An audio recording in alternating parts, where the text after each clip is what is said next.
MEX. Well, hello, and welcome back to another episode of Didn't Left the Paul. I'm your host, Paul. So, my life is in shambles. My life is kind of in shambles right now. Simply because, I have, an apartment, and I just bought this brand new truck. I got a brand spanking new truck that isn't, technically so new anymore, but it cost a whopping $45,000.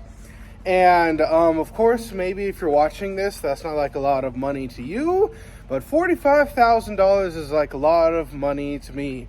So, it's just, I'm thinking about quitting both of my jobs, because, for the longest time, I've been working 16 hours every single day. I've been working 16 hours every single day, and it's a little bit rough for me because it's two different jobs. It's obviously security. I do security work, and it's two different jobs, and one's right up the street, which makes it super nice. But it's just I think I might have to quit both of them for this new job, which is doing security for film and everything like that. And those are 12-hour days. And honestly, personally, I thought it was a scam. I thought it was a scam because of how perfectly it matched up with my life. Because I was thinking for the longest time, all these 16 hours that I'm at work, I'm thinking of how can I get out of this predicament, because I am dying. I am dying in this situation that I put myself in, obviously, but to live in Los Angeles by myself, and my own personal apartment is very, very rough. So I've been thinking of how I'm gonna get out of this situation. You see them the mountains over there, and that's to work for this new company. The problem with the new company is that everybody's going on strike in the filming industry, and I think it's called WGA or some shit like that. And I have absolutely no idea about I don't like to talk shit on all the things that I don't personally know, simply because I don't want to find out later on of how it works, and I'm oh, now I feel like an asshole. That's why they do it. But in my personal opinion, for the WGA people, it's just it's what I googled is that a writer's normal salary is about $200,000 per year. It's about $200,000 per year, and the reason why they're striking is because they want more money.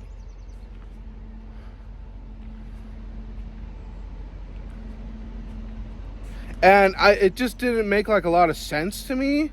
And of course, these people, they might have kids, they might have a whole ass house, they might have multiple car payments, and I kind of get that, but it's just because since that you're a writer, I would only assume that you're doing it a little bit for creativity.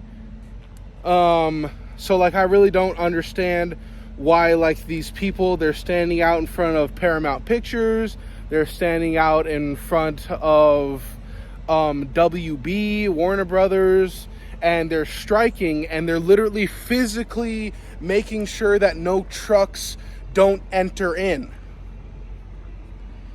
And I'm it's but if you're part of that group, why are you trying to bring it down?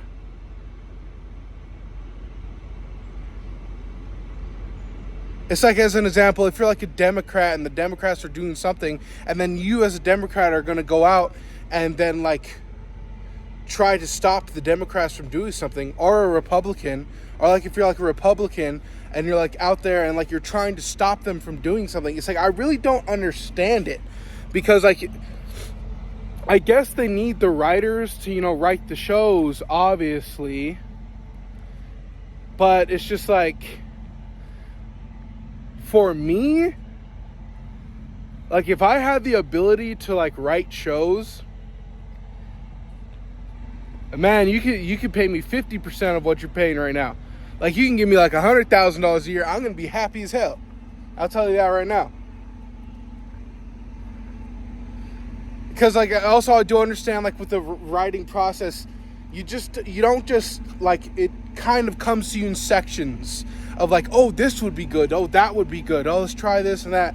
And I just don't understand the whole WGA thing. But the point is, like, me going in as a security guard for the filming industry, it's just like there's not a whole lot of work.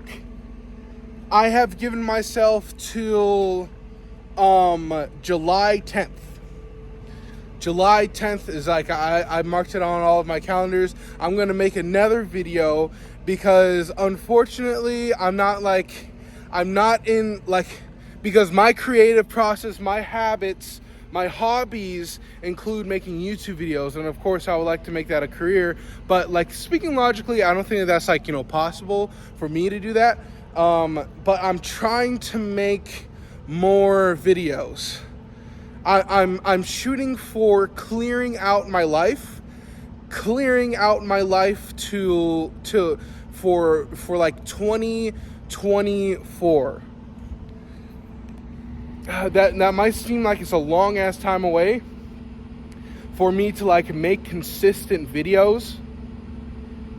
Maybe just one video every 2 weeks or something. Like, I don't know, something like, I'm trying to fix my life.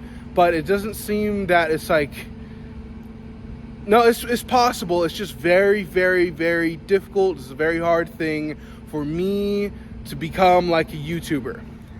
And it's just like a consistent parade of my life.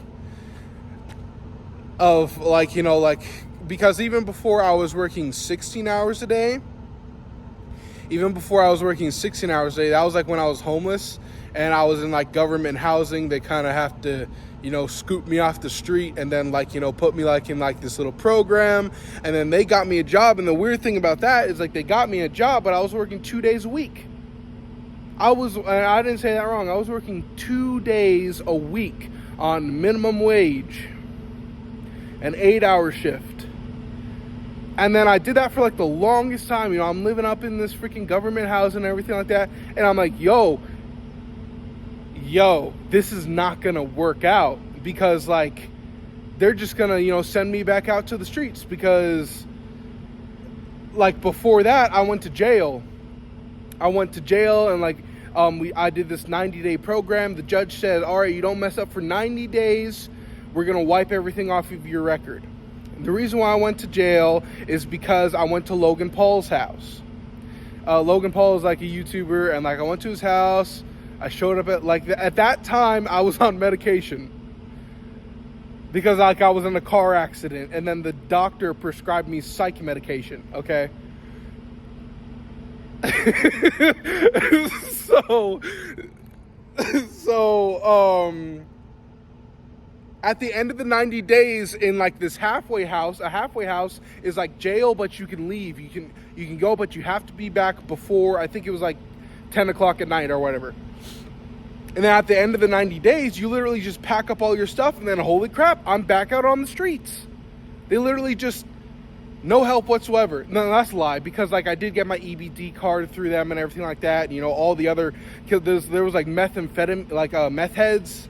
There was like meth heads inside. I was actually sharing a room with a meth head, and to this day, he was like one of my best friends ever.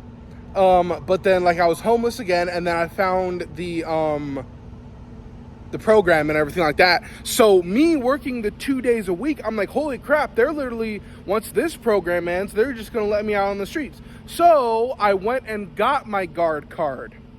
And then I got me these 2 jobs. I got the 2 jobs. And, I got my apartment. I'm making my payments and everything like that. So it's just like I'm on this rickety stool, man. I'm on this rickety stool of like, do I quit these 2 jobs? Do I quit these 2 jobs and then move into this industry that like they don't really know what they're doing and everybody's on strike and like there's not enough work? Or do I just keep on working until the day that I die? Which will be very soon, because working these 12-hour, working these 16-hour shifts are killing me. So I'm gonna make an update video July 10th. Oh, I'm gonna make another video. I made a whole bunch of things in my calendar to make sure to make a video. So I guess that will be like the more updated, more clear to see what do I do. See if I keep these jobs. See if I jump over to this industry that's, you know, everybody's freaking out and everything like that. But with that said, I'll see you guys July 10th. Bye.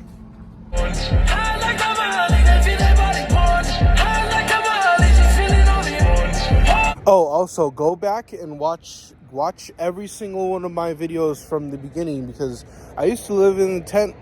I used to live in a tent in the back of my parents' house, and that's kind of where my vlog series began.